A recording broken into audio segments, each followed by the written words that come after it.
Hello everybody, welcome to Little Ghost. I've heard that this is really good. It's just the demo because I want to try it out, but I've heard that this is very music heavy, so I'm going to turn my mic off and just enjoy. So come along for the ride.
Welcome to California.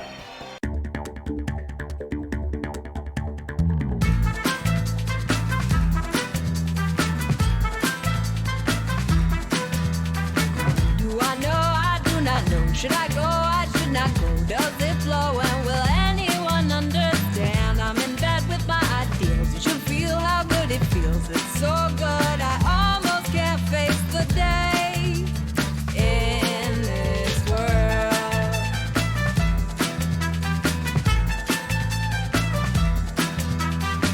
Do I know what's next? I don't. Will I pass this test? I won't. Will I fake a flex and fool you another day? Am I sad to know the truth? Will I loathe or miss my youth? Am I traveling a happier, dangerous path in this world?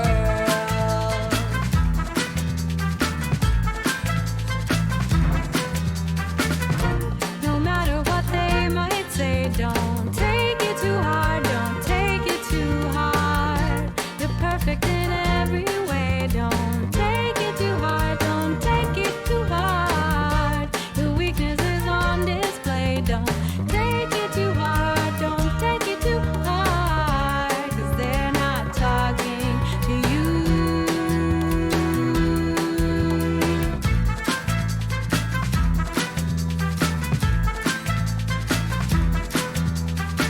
Do you care if I succeed? Are my motives purely greed? Can I offer you something you didn't know? If the last there is the first, starring riddles is the worst. Squeeze the life out your idol so you can live in this world.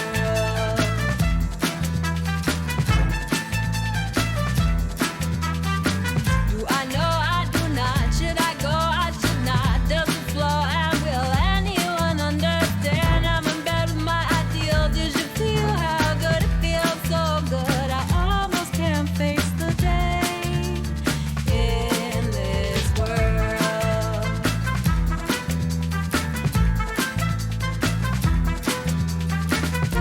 No matter what they might say, don't take it too hard, don't take it too hard.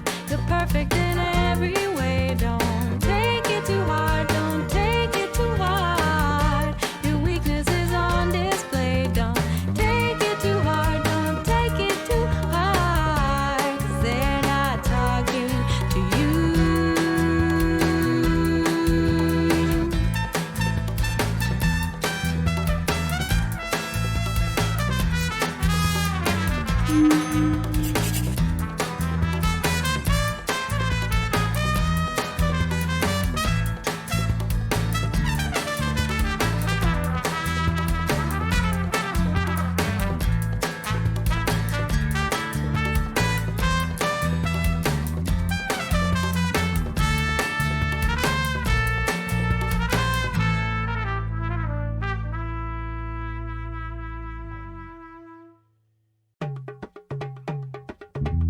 Missed your black kisses, black kisses cold in the night, rose-colored water, an apple of delight.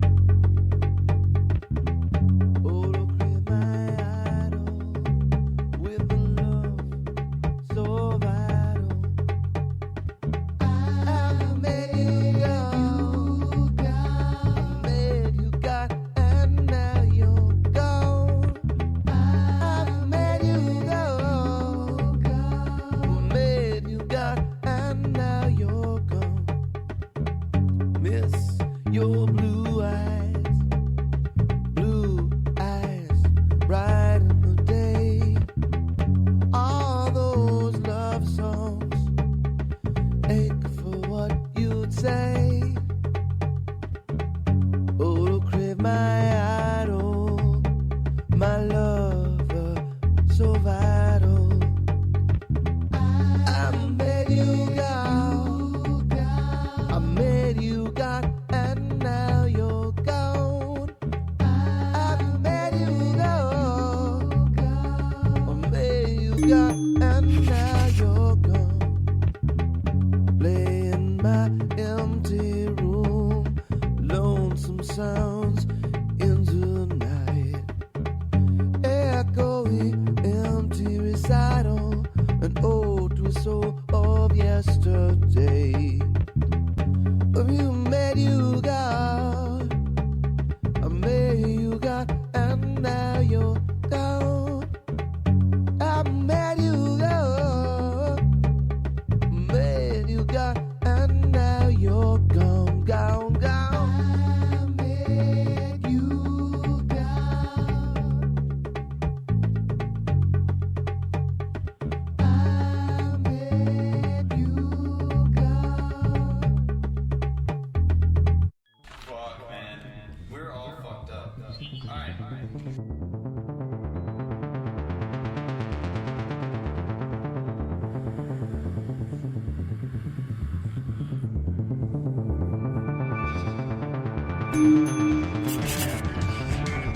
called you back, but you wouldn't pick up the phone.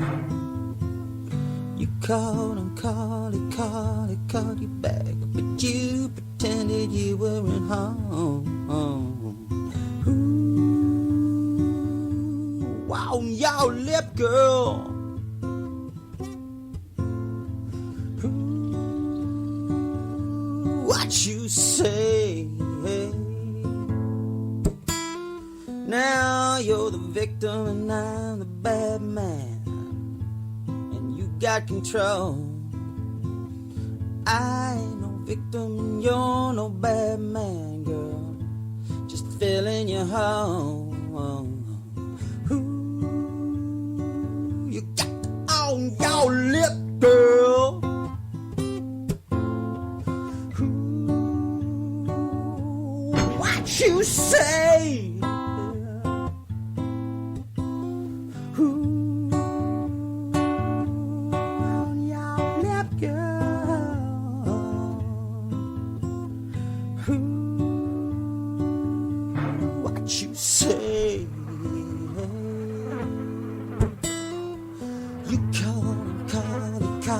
Called you back. You went home. You called you back, but you wouldn't even pick up the phone. Wow.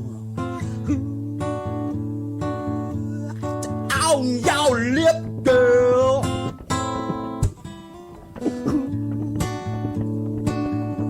What you say?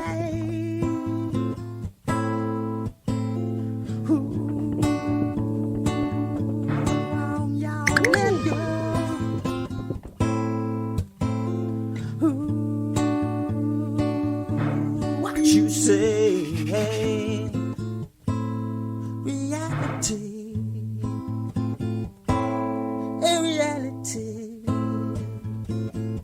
that's the reality, muffin.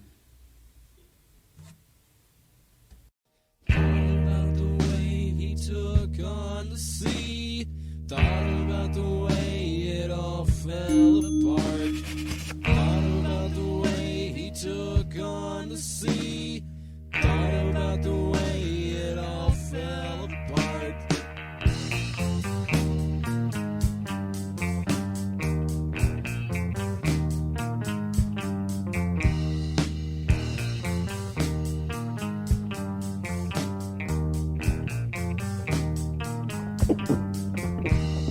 Thought about the way he took on the sea, thought about the way it all fell apart, thought about the way he took on the ocean, thought about the way it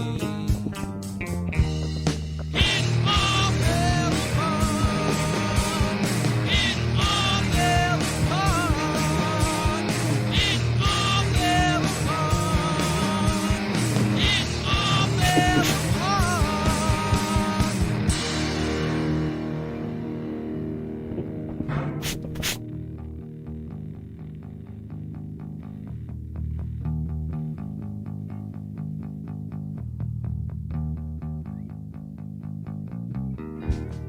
Black circle, red within.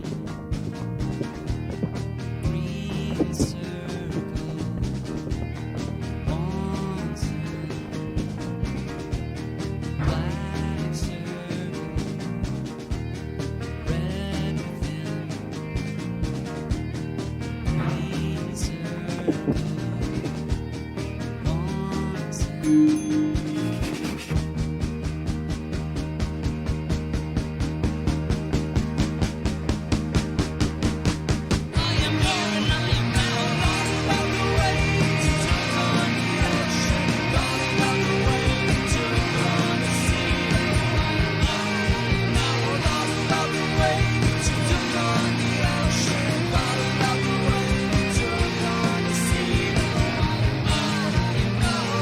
About the way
a lot of what I was doing in initiation was really inspired by this one particular spread in Cassandra, where it's like that Meatloaf song, right? And then like Terminator, and then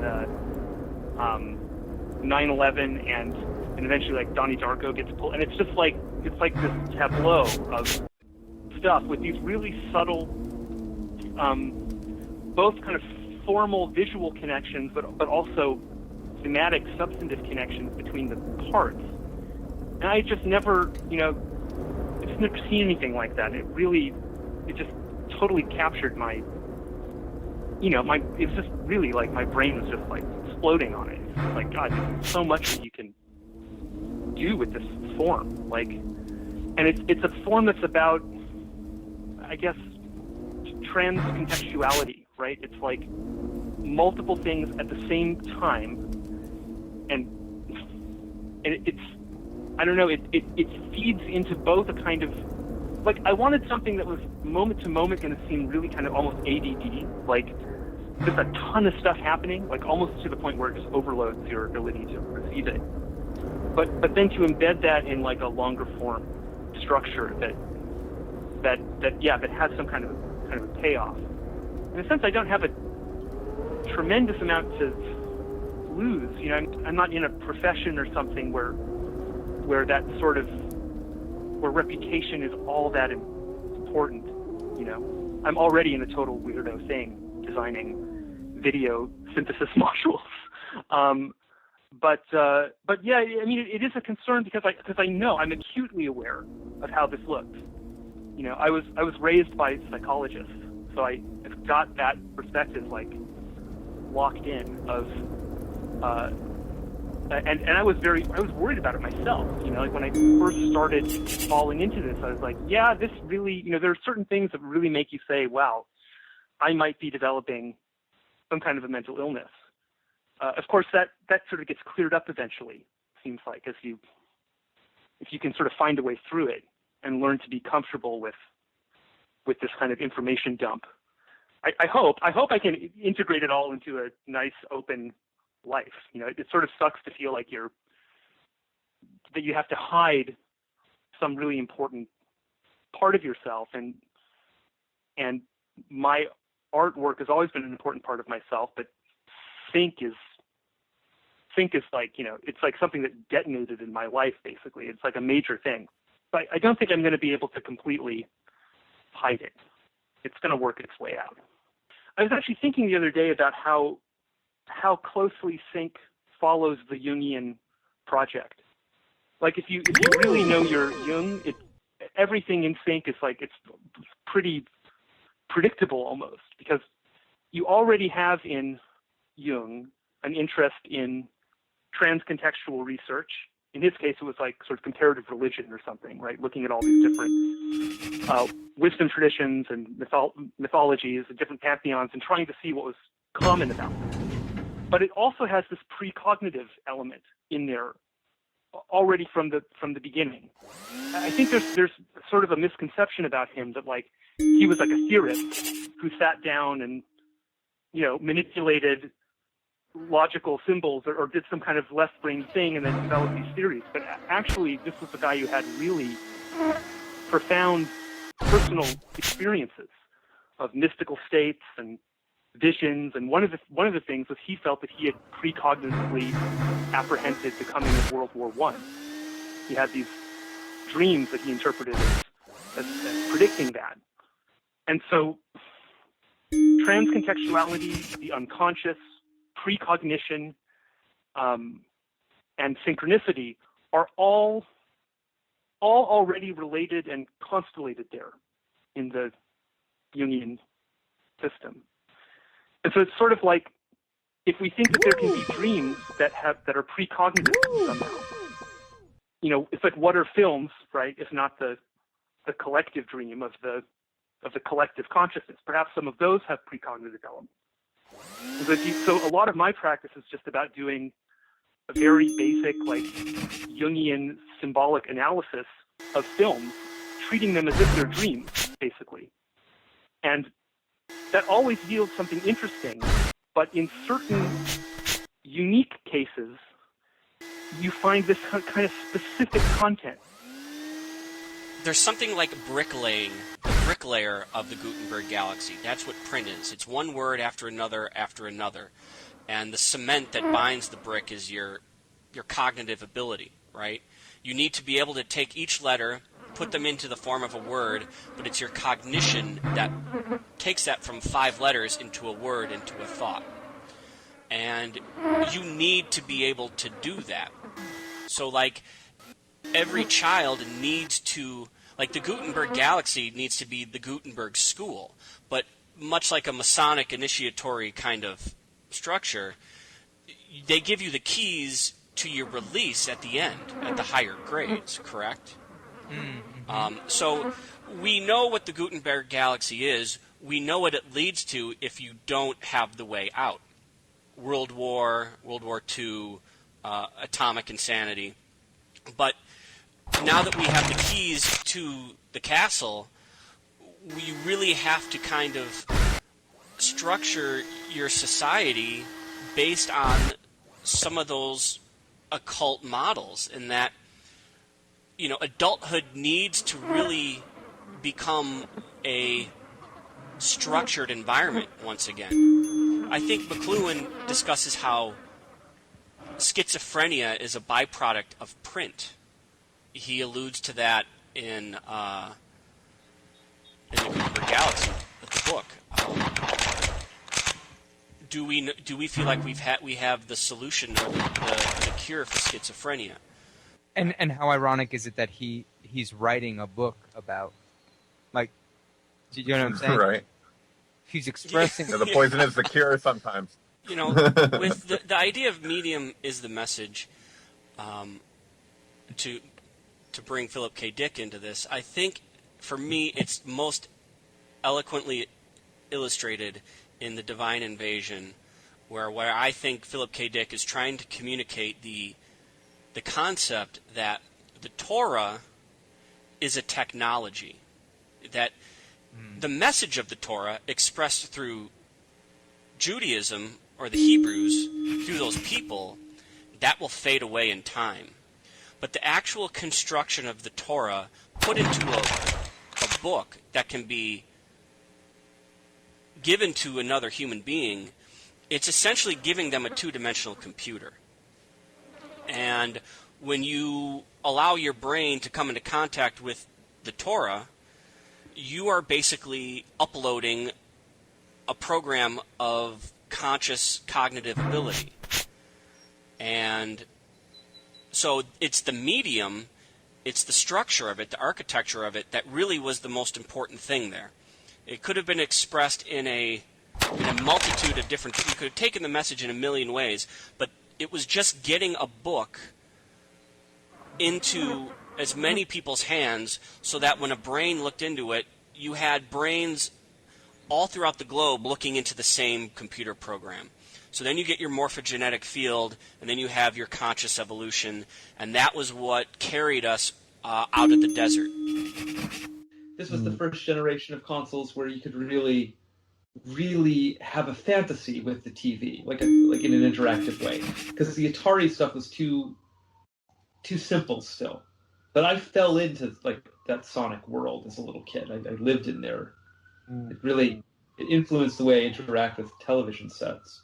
It wasn't a computer screen. It was the TV. It was the same place you watch movies. So I don't know. It was something. There may be some link between the emergence of video games and the the birth of synchromysticism, so to speak, because it not for everyone probably, but it feels as if the existence of video games in people's childhoods, in the childhoods of the kind of people who now are into sync, it's people who've lived through video games somehow, maybe. I don't know. Like, obviously, you know, people were doing it before and Jung was doing it, but there's something about the fact that Jung was playing like a video game in his head, you know? That like is what active imagination is, basically. Yes. Right. So I totally agree. Yeah. Interesting. It feels as if there is some way, like you said, about grabbing the screen and treating it as something that you can, getting accustomed to the idea that the screen is a place where you can interact with the No elements on the generation before ours had any experience like this. Like the closest thing would have been like a puppet or something, or a doll, you know? But we had a fantasy toy character that was alive. It was autonomous in some way. I mean, you took control of Sonic, but Sonic existed in a dynamic world that reflected him, you know? Everything was slopes because Sonic could go into a ball. So this Sonic and his world were this quasi-autonomous living thing.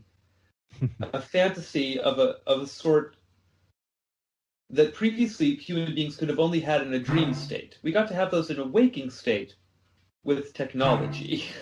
It's just really interesting, you know. I think it's huge. So I would expect Sync to be like deep in the history of those companies for that reason. It's like an important event in consciousness or something. The emergence of that kind of technology.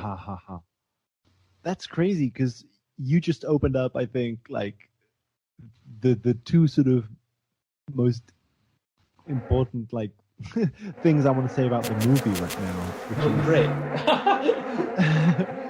is, there's this weird interplay in the movie between Green Hills as the Garden of Eden almost, like this perfect world where everything is just in a flow state kind of thing, like in a dream. And then there's this ominous inkling of a terrible future represented by Robotnik's technology. Yes. And it's strange because this film is simultaneously like trying to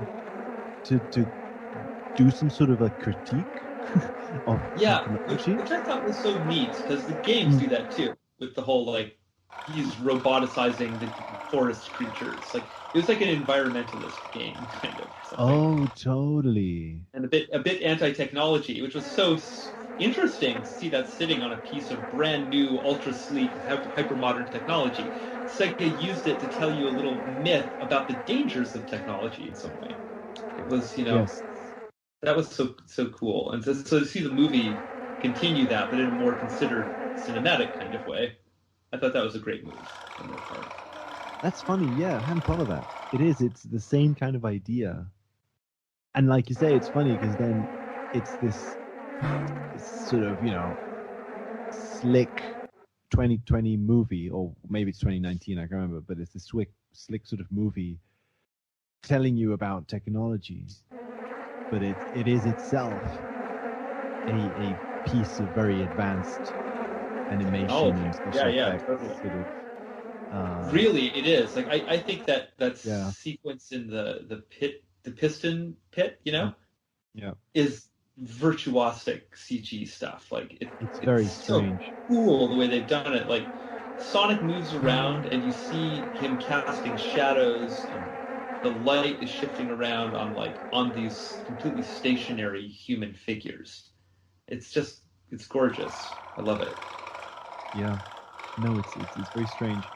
I mean, it's because like exactly. I don't think I'd seen a sequence like that. He like slides through these like galaxies of like pretzels and like other like fast food things, just like hovering in the air, and like the sound too. Like when he moves through them, like you hear this like the Foley. It's just like this hyper like crisp like crinkly sounds as you move through the pretzels. Like they're like immersing you in the objects of the scene in a way that kind of anticipates a VR thing or something. Like it's almost like what I wish I could do in a movie scene, like pause it and then just zoom around it, is like what they're doing as an action sequence. They've like paused an action sequence and now they're having like a meta action sequence embedded within like an instant of this larger scene. Like what a cool, like wow, that's fucking awesome. Like I had no right to get something so cool as a Sonic fan in a Sonic movie. It's actually interesting cinema, you know? Yeah, and that's funny because it does seem as if the future of action scenes. Like it's as if this movie is saying that for an action scene to be more intense, like it doesn't just need more punches and more kind of action. It needs more complexity or something. Yeah, it needs to reach this sort of boiling point where you pause the action and and look at it carefully. Well, then they go to Egypt in the movie, like in their weird non-local action sequence that happens at the end, where they're stitching together all the famous monuments for Sonic to run across. Yeah, and so I just opened up the box art for this Mega Drive Stargate game. Oh man, now we're talking. I'm so nostalgic about this game. I'm gonna look it up too.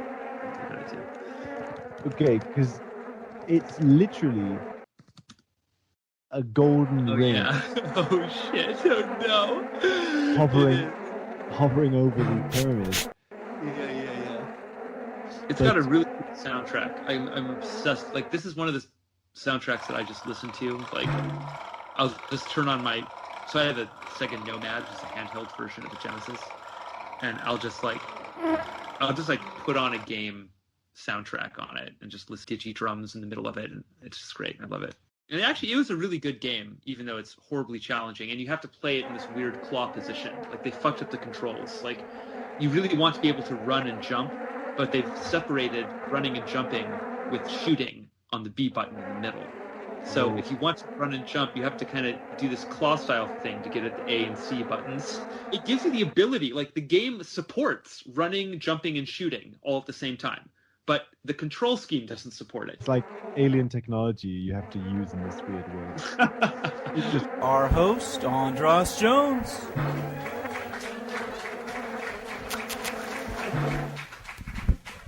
And Twig Palace.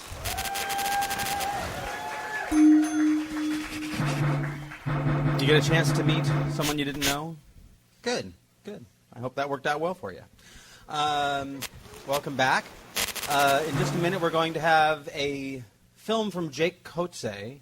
Jake Xoxo is a synchromistic filmmaker from Canada, and he makes these films exploring the archetypal resonance of certain actors that exists sort of despite their intention. And you'll see what I mean as we get into this. This actually is a true master. Oh, it's their Stairway to Heaven, really, because I usually ask them to do a 5 to 8 minute video, and this one is like 25. No, it's actually like 12 minutes, but it is dense. If you feel a little bit like Malcolm McDowell in A Clockwork Orange, but in a nicer way, I wouldn't be surprised. And I encourage you to go home and watch it online, because watching it twice is pretty incredible. I want you to all take a breath with me and get ready for the latest from Jake Xoxo, Flow Man. Ladies and gentlemen, Seth Green.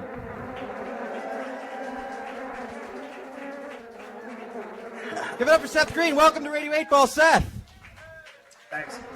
Or as we will now call you, the Flow Man. Right. What do you think of that? What do you think of that film, Seth? I honestly thought, what a relief, you know? I feel like a supervillain at the end of a suspense movie or an action film where I finally get to... Can you hear me? Yeah. Where I finally get to reveal my plan before I'm going to kill you, but I take a minute to reveal my plan. So it was always your intention to manifest Pan and Jesus and Mercury? Yeah. Did you pick that Mercury motor to be behind you? That was part of your preparation in the Italian job? You have no idea how incredibly complicated and painstaking this entire endeavor has been, and thank goodness it was uncovered, because I am exhausted. Well, that's great. It's great to have you here, and I'm sure you have a great question for the Pop Oracle, Seth. What is your question for the Pop Oracle?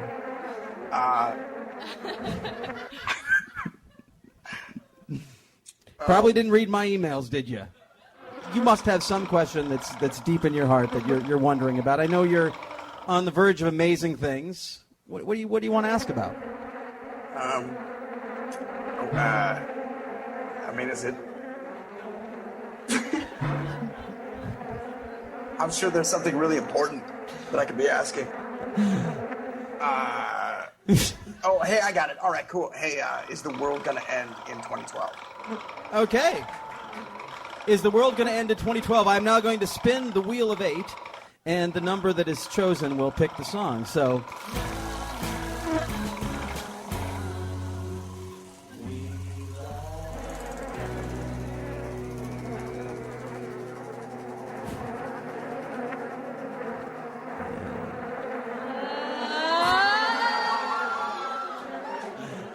We've had. Is that bad? This is the fourth time that this number 6 has come up, so we've moved beyond Satan to now. That's good, right? To 24. 4 times 6 is 24. 42. I'm just saying, if you flip that. Yeah, it's pretty cool. And this song is about a post-apocalyptic eco-utopia. It's called Little Finger.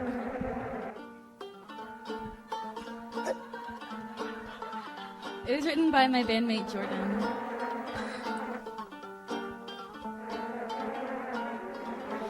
when we were young, I told you twice about the fall of civil things. I don't know if you heard me twice about the fall of civil things, but we both did survive our youth, so there must be some bit of truth in it. So let's grow our hair real long, and if we're lucky, it might take some root inside the sandy soil, beneath the arches of our tired foot, and send up from our weary feet nutrition, so we never have to eat. But so we don't know what's gone, we don't know what's gone. We just know there's something that we can't put our little finger on.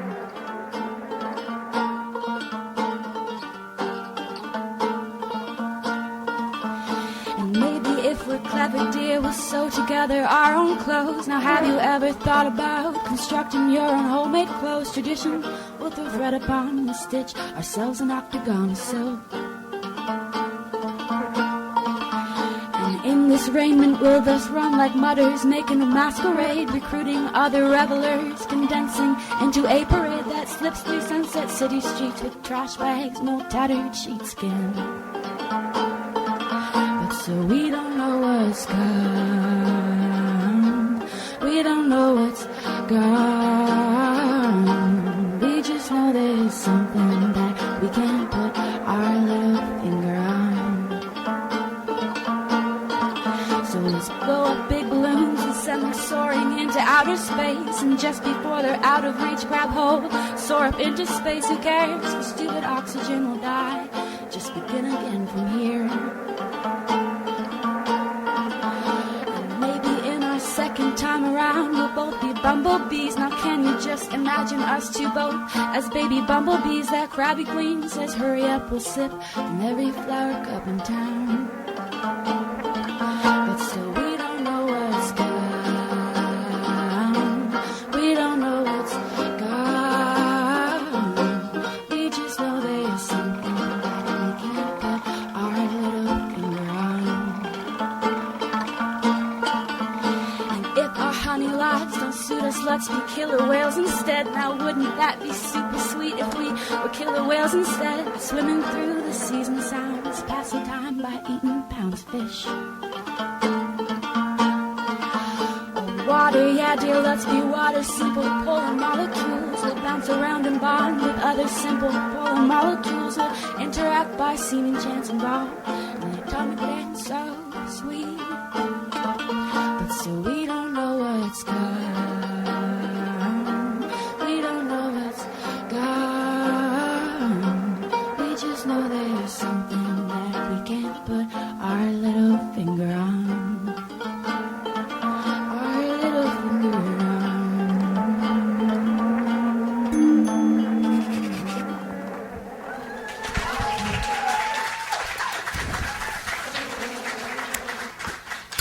I told you the second act things just like drop down. It's a really amazing thing. It's a beautiful song, Colleen. It was written by my bandmate Jordan Smith. Oh, Beautiful. And that was the answer to Seth Green's question. Will the world end in 2012? Can you give us a little bit of background on that? Well, that song is written as a response, actually as a response to everyone that we play with all around the world and around the U.S. who always say, the world is going to end, the world is going to end. And Jordan, my bandmate, pictures the world ending as actually a new beginning. And the new beginning is people riding their bikes everywhere and whales in the ocean. And, you know, the new beginning is actually the death of one thing but the birth of another. Beautiful, and it's interesting because you referenced not Atlantis earlier, which was that is a similar kind of situation. Seth, were you able to hear the song? Yeah. What did you think about? Thank you. Sure. What did you think about that as the answer to your question? I just had so many images of Woody Harrelson and John Cusack in my head. That's really good. It's tough. The soundtrack was obviously so positive, and then all the imagery in my head is just so horrible. So what is 20? So for you, 2012 is like more of the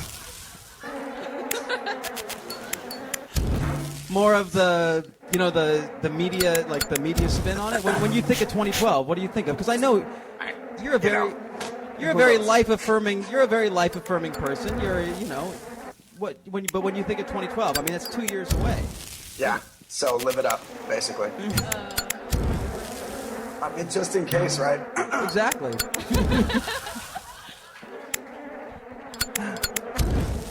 Well, I mean, I don't know how much I can add to that. The only you could give me like a woot. Yeah, that might work. The only thing that I thought of was, I mean, what's been coming up a lot for me, or when I think about when people talk about this sort of apocalyptic feeling or this fear, these concerns about 2012, is the bees. And so we get the thing about being reborn as bumblebees, and there's some, I don't know what it is, but whenever this kind of question comes up, I notice that there's stuff around the bees. And that's interesting too, because the first song that I sang tonight talked about you can look for me with all the disappearing bees. So right. It's been a recurring thing this evening too. I used to have a bunch of dead bees all around my apartment. I feel like weird places I didn't understand. I'm like, why is all these dead bees here?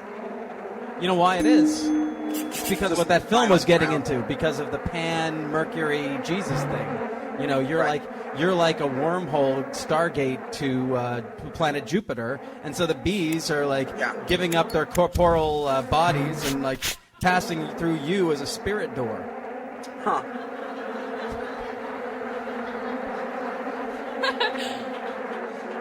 I mean, I know that when we were working on the attic expeditions, that happened all the time. Yeah, it was crazy. Yeah. Well, Seth, one of the things we're doing here is we're giving away. There's a local video store that's giving away DVDs of films you've been in. Really? To the guests here, we gave away Robot Chicken, Star Wars Volume 2. Oh, don't. I hope not for your kids, though. No, it's a mostly adult crowd, I think. Pump Up the Volume, which I did not know you were in. Oh, Christ. All right. Okay. And then, of course, Austin Powers. Oh, yeah. Which, a couple people saw that. A couple people saw that film. Pump Up the Volume, though, is actually a really awesome movie. It really is. It's good. Camilla's sister got it, so I'm watching it with her. Oh, yeah. Yeah. There's nudity in it, though, so I don't know how else. It might be awkward. Well, wait, tell us, what were you going to say about Pump Up the Volume? What's that? What were you going to say about Pump Up the Volume? It's just a cool movie about teenage rebellion and angst. Christian Slater's in it. It was like his foray into dramatic acting. It's interesting with you being the Fisher King working with Christian Slater. Right. There's more there. I told you, it's not easy to tie it all together. I know. I'm sorry. I'm sorry to have outed you and make it impossible for you to ever play a guy named Dan ever again. No, give me a couple more. Okay. Seth, it's great. I really appreciate you coming on the show and being a good sport and playing along with us. And good luck in all things. And I'll look forward to crossing your path soon. Give it up for Seth Green. Thank you, Seth. Thanks, guys. Good night. Night. Seth Green.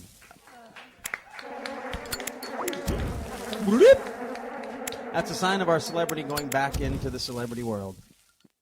And it was sort of a confluence of really three threads. One was that I started to read Philip K. Dick on my own mostly, although I ended up writing my senior thesis on him. But that was really more of a personal passion, and I became completely obsessed with Phil Dick and his world and the problem of what kind of, did he have a religious experience? Did he go crazy?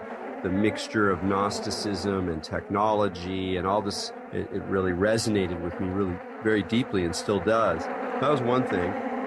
And the other thing was that I started to read ancient Gnostic texts, and I sort of found out about Gnosticism because one of the professors at Yale, the famous Harold Bloom, would talk about Gnosticism as a kind of existential position. He actually, it wasn't just describing it as a scholar, but actually kind of embraced it in a certain sense as an answer to the problem of why is there so much suffering in the world, even as there's obviously some kind of juicy, mystic yumminess at the core of it as well. And so he talked about Gnosticism in a number of his books, and Kabbalah and other Hermeticism. He was sort of an interesting, and a very secular, intellectual, literary critic who nonetheless drew from the occult kind of material that, you and I have been attracted to for so long.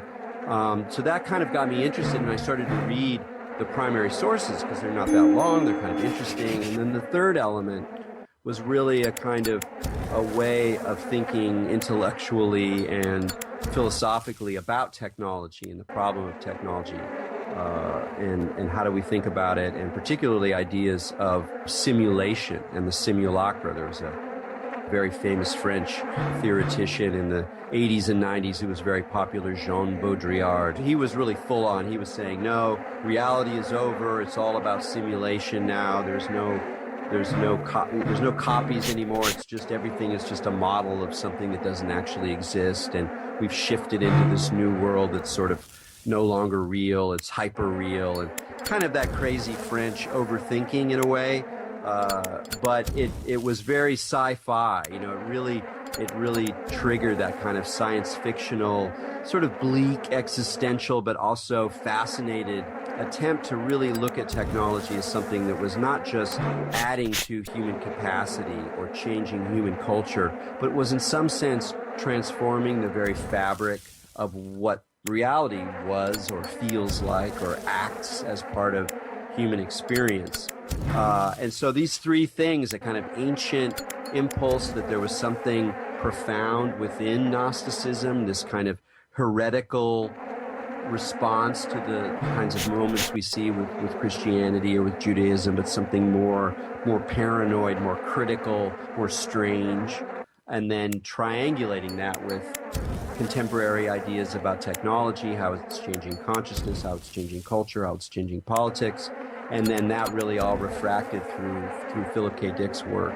And that really kind of got me going, and I just kept following those connections, this point where technology and mysticism overlapped.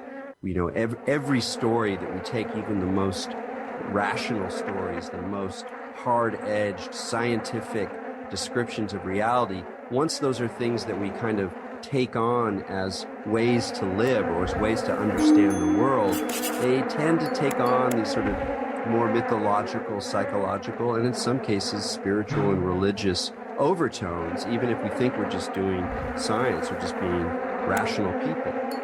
And I saw this over and over again, and the more I started to look for it, then the more examples of these kinds of issues that I found. And Norbert Wiener also in other ways very freely drew from religion and religious ideas. He drew from the idea of the golem in Jewish Kabbalah, the sort of idea of creating a creature that you kind of control but then kind of goes off on its own and does its thing, which is, different than the Gnostic idea, but it's related to that same sort of occult, hermetic stream that runs through Western history.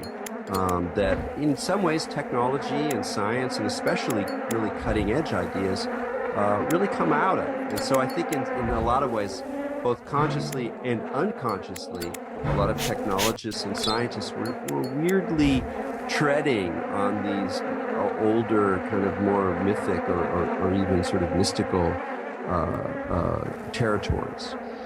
It's interesting how the transcendent spirituality of the, what it was like 2012 moment, how that really began to play nice with kind of the information age of the idea of the singularity.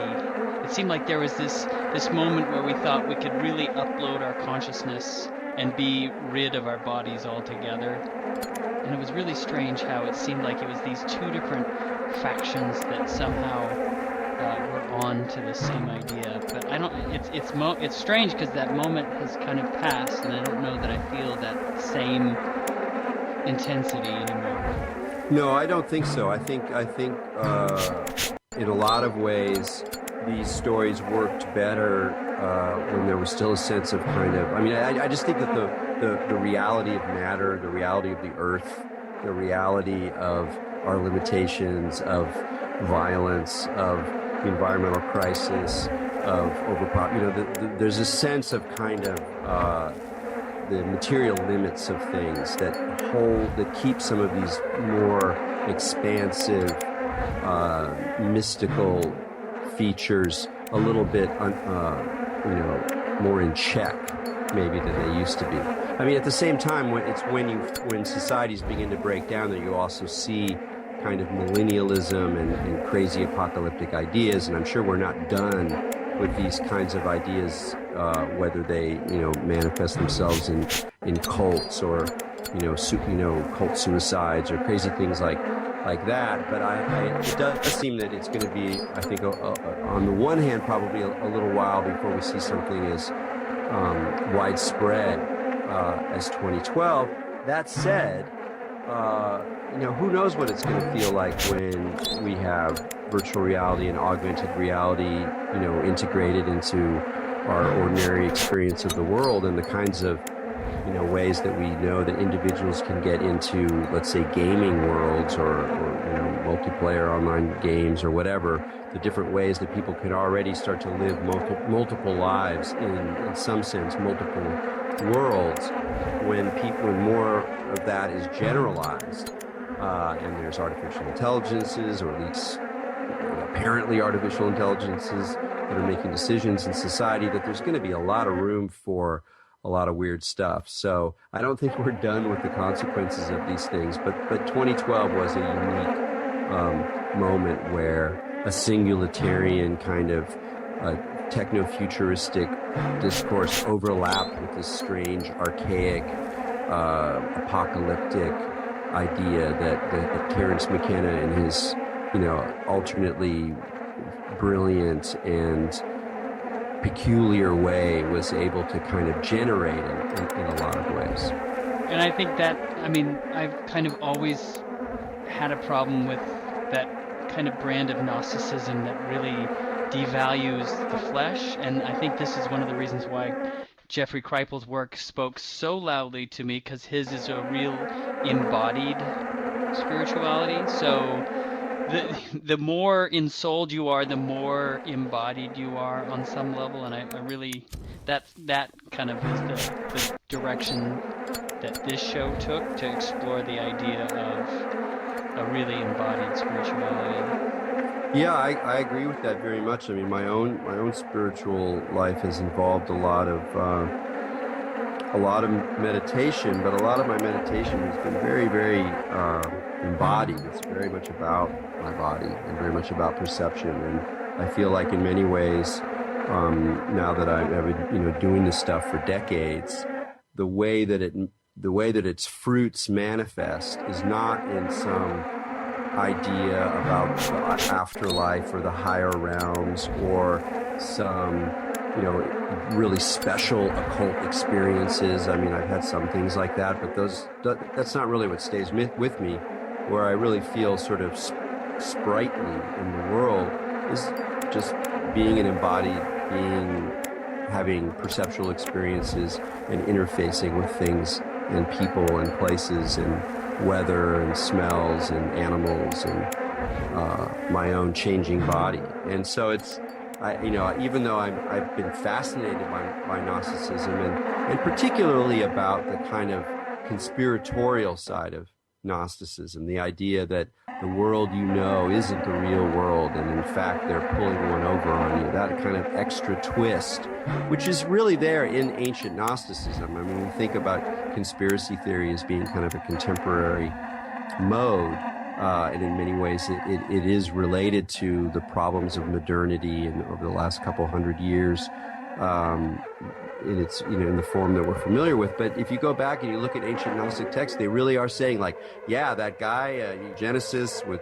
Yahweh walking in the garden and all that, he's a false god. The real God is beyond him. And they're taking these positions when there's other people in the scene who would have those beliefs, and so they probably came off kind of as conspiracy theory kooks who had some kind of secret knowledge, and then you get the secret knowledge, and then and we see those same patterns with conspiracy theory today. In fact, you can really look at a lot of conspiracy theory in these Gnostic frameworks, because if you find out, like, now you figured it out, like, oh, actually 9/11 was run by the lizard kings from Orion, and you're like, and you get the information, and then you meaning gnosis, you know what's really going on. Nobody else really recognizes it. So in a way, you're privileged because you know something, but nobody else really recognizes it because they're all deluded. They're all sort of stuck in this false reality. And so that psychological space, whatever the reality or the truth of the situation, leaving that aside, that psychological space is very Gnostic in a lot of ways. But if you make this move that you're talking about, where you go, yeah, I don't know about this Gnostic anti-body thing, like, I think we got to move through the body and be in the world and be in physical matter and deal with animals and, our snot and food and the weather and the environmental issues and all that stuff that comes up. I think it's also it's a good way to avoid some of the traps that exist psychologically and spiritually in the kind of information age. It's funny you mentioned 9/11, because that definitely is one of the entry points for a lot of people into these realms. But what's interesting, and what a lot of me and my colleagues found, was there are a lot of strange, what would be high weirdness all around that day, and all so it's like, well, why are all these significant, meaningful numbers all over, right? Whatever, like 9/11 and then Flight 93, and you go down the rabbit hole into these different numerological meanings, and you get to synchronicity. So instead of what a lot of us found was, instead of like a bunch of bad guys running the show, maybe the universe is running the show in a certain way, where we're seeing the architecture of the universe, and that one of the fundamental forces is that we don't necessarily understand yet is synchronicity. And that is a big one for someone like Philip K. Dick, where synchronicity is one of these forces through his books. I'm curious if you have, what's your relationship to synchronicity? Well, I mean, I've certainly been interested in it and cultivated in some sense. I mean, I think we all have the capacity to recognize the, if we want to call them synchronicities, the events, the sort of happenstance events, the serendipitous conjunctions that occur in our lives all the time, and that part of what it means to start being someone who thinks about synchronicities, that you just start to recognize and remember them or name them, and you have a place in your memory to hide them. I think most people have mildly marvelous experiences all the time, but we don't really have a place to put them. So we're like, oh, whatever, I don't, so you literally just, there's nowhere to pin them, and they just disappear. And I think that part of what becoming aware of synchronicity means is that you start to tune your perception differently. You start to notice different kinds of patterns. And it seems very clear to me that once you start doing that, there's the process takes on a life of its own. Where that life comes from, I'm still puzzled by. I think that I think to have synchronicity be part of your path, whether it's a intellectual path or a spiritual path or both or whatever, to take that on, you have to accept it as a bit of a trickster, that the synchronicity effect is mythologically, if we were